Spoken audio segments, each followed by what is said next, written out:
मतलब जो सामाजिक स्वरूप है उसमें शिक्षकों का उत्तरदायित्व तो बहुत ज़्यादा है ना।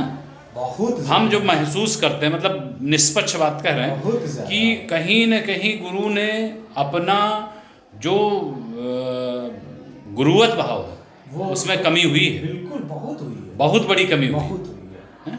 आप सत्य को सत्य बताइए ना, बहुत भाई आप सत्य को सत्य बताइए, आप सत्य को सत्य पर टिकिए और सत्य पर चलिए। सर गुरु की स्थिति तो ये है, मैं बता रहा हूँ, बालक हमारे यहाँ जो है पढ़ने जाता है स्कूल, तो एक दिन मैंने उसकी कॉपी देखी, तो कॉपी में उन मैडम ने गलत चेक किया था, तो मैंने उसको बताया ये नहीं ये होता है, हिंदी का था, है ना। तो मैंने उसको बताया लेकिन वो नहीं माना, हमने कहा नहीं मानेगा क्योंकि मैडम ने बताया।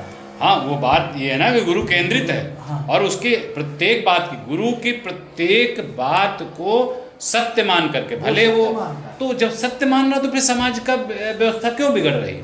भाई गुरु अपने उत्तरदायित्व को क्यों नहीं निर्वहन कर रहे हैं?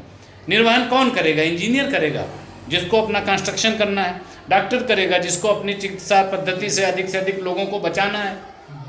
ये तो कार्य मुख्य तौर पर गुरु के ऊपर ही है ना।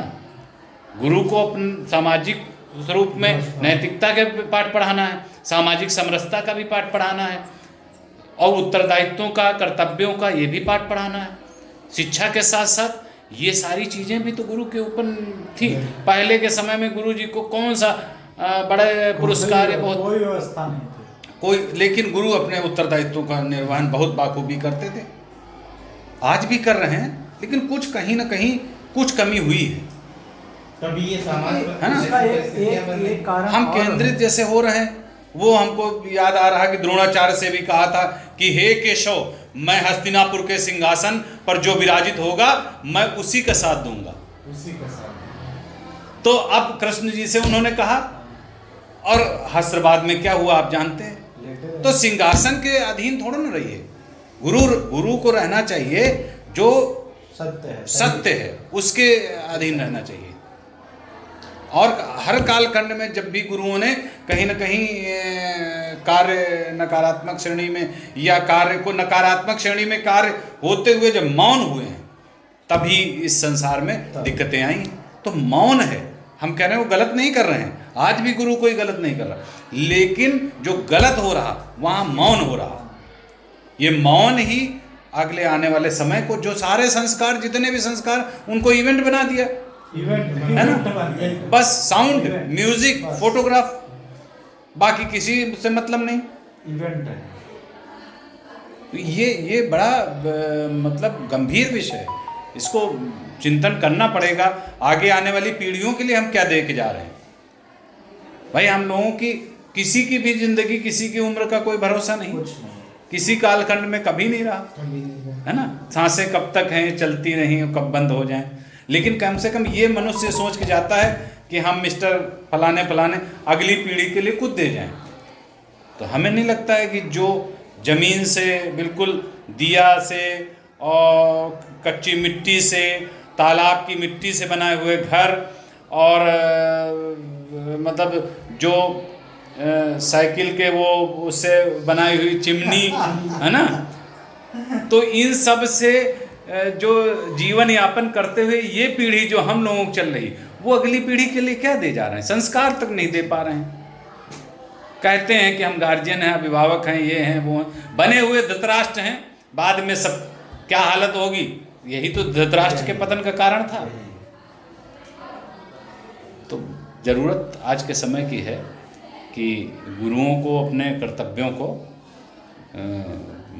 और बाखूबी पालन करना चाहिए, और साथ ही साथ जो है, जो सामाजिक स्वरूप में जो लोग अच्छे लोग हैं, जो बुरी चीज़ों पर मौन हैं, उनको भी बोलना चाहिए।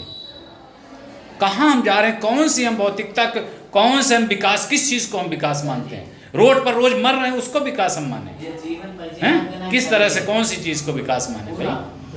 हैं कि रोड पर ये विकास है? रोड पर हम मर रहे हैं अपनी गलती से। देखते अक्सर आप देखिए घटनाएं, मोटरसाइकिल आपस में लड़ गई और अगल बगल कोई गाड़ी नहीं। तो ये क्या है? रोड पर भी अहंकार के वशीभूत होकर के हम चलते जा रहे हैं। यूं ही एक दूसरे से टकरा के मरते जा रहे हैं। रोड पे भी लोग ईगो छोड़ के नहीं चलते। हाँ, गो तो कर रहे हैं लेकिन ईगो लगाए हैं। हाँ।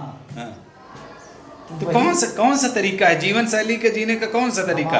घर के बाहर तुम मतलब करीब करीब अभी जैसे आप कह रहे थे जल देवता अग्नि देवता, तो कहाँ समझ रहे हैं जल देवता? सिर्फ व्यक्तिगत हित के लिए अपना अपना झंडा डंडा लिए घूम रहे। रोड पर भी देखो पानी फैलाए हैं, पूरा रोज फैल रहा, सबके जिसके समरसेबल लगा है अब फैलाया जा रहा पानी। इतना पानी का दोहन हो रहा, फ्री में आ रहा, बटन खोल दिया, चल रहा पानी। हमारे पूर्वज जो हाँ, हमारे पूर्वजों में जहाँ जितना पढ़िए तो इतना जब विज्ञान था उनके पास, लेकिन उन्होंने समरसेबल नहीं बनाया, चाहते तो बना लेते। उनको पता था अत्यधिक जल दोहन हो रहा है। आप सुबह से उठ और कचरा खा रहे हो, पानी आप एक हैंडपंप से पानी निकाल नहीं पी सकते हो, है ना। हम लोग उसी कालखंड में जिस ट्यूबवेल चलता था वहाँ और पानी पीते थे, वहाँ पता चला 200 मीटर दूर 300 नाली से बह के जा रहा था। हमको कहने में कोई दिक्कत नहीं हो, नाली से बह के जा रहा और वो उसमें पानी बहता हुआ चला जा रहा, उसमें क्रिकेट खेल रहे हैं, वहाँ पानी पी रहे हैं, है ना, एकदम शुद्ध पानी।